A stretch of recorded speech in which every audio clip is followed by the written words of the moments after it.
So what's up guys, welcome back in another informative video. और आज इस video का टॉपिक रहने वाला है न्यूजीलैंड का वर्क वीजा का प्रोसेस। जी हाँ दोस्तों, अगर आप न्यूजीलैंड जाना चाहते हो, वर्क वीजा अप्लाई करना चाहते हो, तो उसका प्रोसीजर क्या होता है, उसका क्या प्रोसेस होता है, स्टार्टिंग से लेके एंड तक कैसे आपको वीजा मिलता है, उसमें क्या पूरा बीच में जो प्रोसेस रहता है वो होता है, किस तरीके से आपको मेडिकल करना है, क्या क्या स्टेप पे क्या सारे काम करने हैं, तो वो सारी चीजें आज मैं आप लोगों को बताने वाला हूँ स्टेप बाय स्टेप। तो आपके लिए वीडियो काफी इंपॉर्टेंट है, आपने जरा सा भी इस वीडियो को स्किप नहीं करना, पूरा जरूर देखना है। तो सबसे पहले मैं आप लोगों को बता देता हूँ, वर्ल्ड के अंदर जितनी भी कंट्री है मोस्टली 3 टाइप के वीजा इशू करती है। और जिसमें सबसे पहले जो आता है आप लगा सकते हो विजिटर टूरिस्ट वीजा, और इसके बाद स्टडी वीजा जिसको स्टूडेंट वीजा भी बोल सकते हो, फिर आता है वर्क वीजा। ये 3 कैटेगरी के वीजा हर कंट्री में इशू किए जाते हैं, और जैसा कि आप लोगों को पता होगा और आपने देखा भी होगा।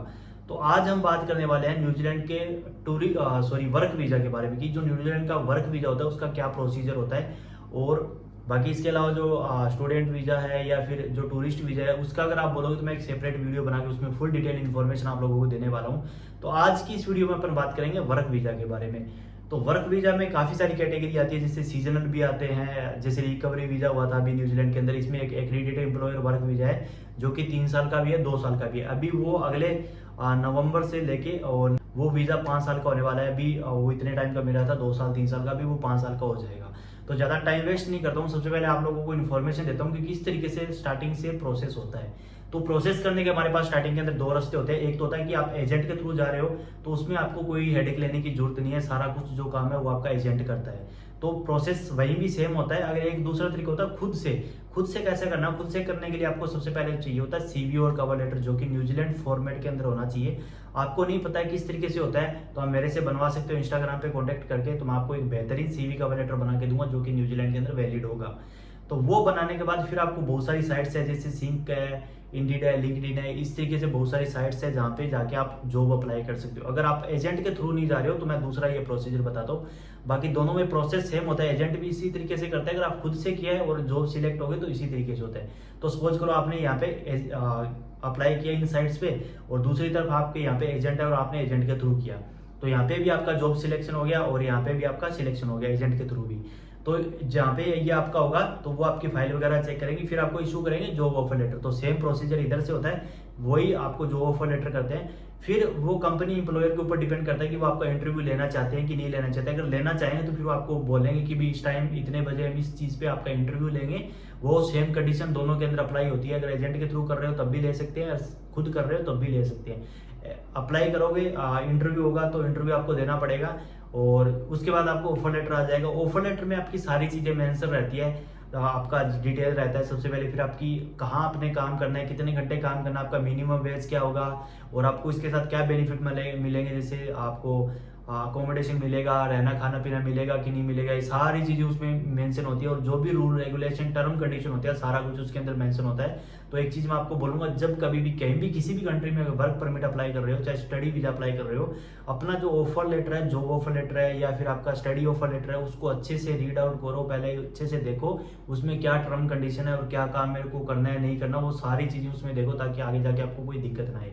तो ये होने के बाद फिर आपको क्या करना होता है कि अगर खुद एजेंट से कर रहे हो तो उनका प्रोसेस होता है, उनका वो खुद सारा कुछ टाई अप होता है, तो उसमें आपको कुछ नहीं करना है। अगर आप खुद से कर रहे हो तो कुछ कंपनी ऐसी होती है जो आपको वर्क वीजा तक जो सर्विस होती है वो प्रोवाइड करती है। अगर नहीं करती, कुछ कंपनी ऐसी होती है वो क्या कहती है खुद से करो, इमिग्रेशन लॉयर वगैरह हायर करो। तो इसके बाद आपको एक लॉयर हायर करना पड़ता है अगर आपकी कंपनी प्रोसेस नहीं करवा रही है। तो जैसे आप लॉयर हायर करते हो, लॉयर की फीस आप गूगल पे जाके चेक कर सकते हो, वो 1,000 से लेके 3,000 4,000 न्यूजीलैंड डॉलर के अंदर चार्ज करते हैं। वो उनकी मर्जी है कि किस तरीके का वो लॉयर है, उसकी क्या फीस वगैरह है, उस तरीके से वो चार्ज करते हैं। वो चार्ज करेंगे, फिर उसकी वो फीस होती है। फिर उसके बाद आपका जो नेक्स्ट स्टेप होता है वो जैसे आपने डॉक्यूमेंट देने होते हैं कंपनी को, या आप इमिग्रेशन लॉयर को डॉक्यूमेंट देने होते हैं, उसमें आपका पीसीसी आता है। ठीक है, मेन जो डॉक्यूमेंट होता है वो पीसीसी होता है। पीसीसी भी 2 टाइप के होते हैं, एक एसपी ऑफिस का होता है, एक पासपोर्ट ऑफिस का होता है। एसपी ऑफिस का नॉर्मल पीसीसी होता है, और पासपोर्ट ऑफिस का जो पीसीसी होता है उसमें स्पेसिफिक कंट्री का नीचे नाम भी दिया होता है कि ये वर्क पर्पज के लिए, इमिग्रेशन पर्पज के लिए इस कंट्री के अंदर वैलिड है। तो जब भी आप बनवाओ तो न्यूजीलैंड के लिए बनाओ तो उसमें न्यूजीलैंड का मेंशन करवाओ, और अगर अदर कंट्री के लिए बना रहे हो तो वो भी उसमें मेंशन करवाओ आप अच्छे से। तो ये बनने के बाद आपका पीसीसी हो गया, फिर आपके पासपोर्ट होगी, फोटो होगी, एप्लीकेशन फॉर्म भी होता है उसमें। और इसके बाद जैसे आप देखते हो तो उसमें आपके जो भी सारे डॉक्यूमेंट्स और आ जाते हैं छोटे मोटे जैसे आप लगा सकते हो। उसमें एक टेस्ट आता है मेडिकल टेस्ट जो होता है।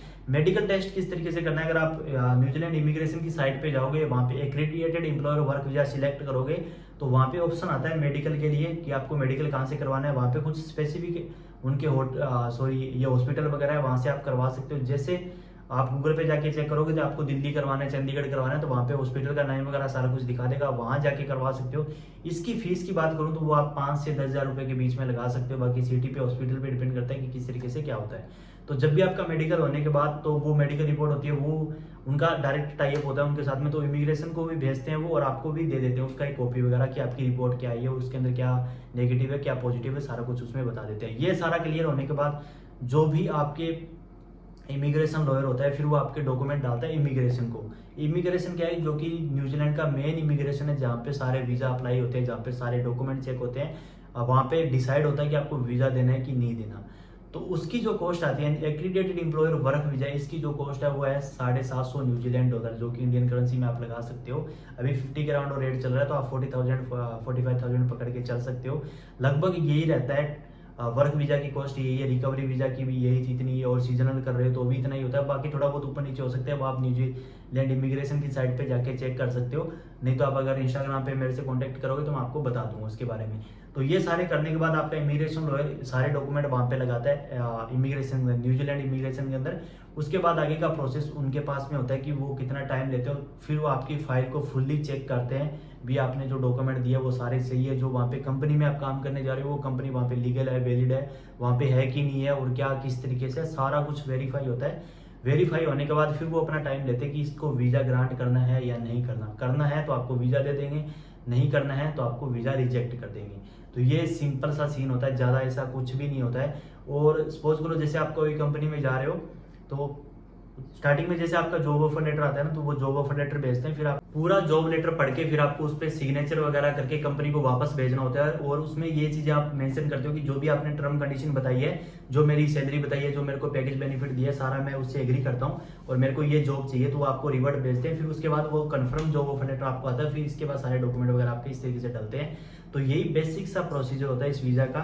एजेंट के थ्रू कर रहे हो तो आपको इसमें कोई हेडेक नहीं रहती है, वो सारा काम संभालते हैं। अगर आप कोई कंपनी खुद से कर रहे हो, आपका सिलेक्शन हो चुका है और सारा कंपनी प्रोसेस आपका कंपनी अगर आपका प्रोसेस करवा देती है तो आपको कोई दिक्कत ही नहीं है। अगर खुद से करना है तो इस तरीके से आप कर सकते हो। बाकी कोई और हेल्प चाहिए आपको तो आप मेरे को इंस्टाग्राम पे कांटेक्ट कर सकते हो। आपको study visa, tourist visa, work visa के रिलेटेड इन्फॉर्मेशन चाहिए, अप्लाई करवाना है तो आप मेरे से करवा सकते हो। अगर आपको न्यूजीलैंड का वर्क वीजा चाहिए तो अभी मेरे पास अवेलेबल है, आप मेरे से कॉन्टेक्ट कर सकते हो ज़्यादा डिटेल के लिए। तो मैं आपकी जो भी इन्फॉर्मेशन है वो सारी आपको शेयर कर दूंगा।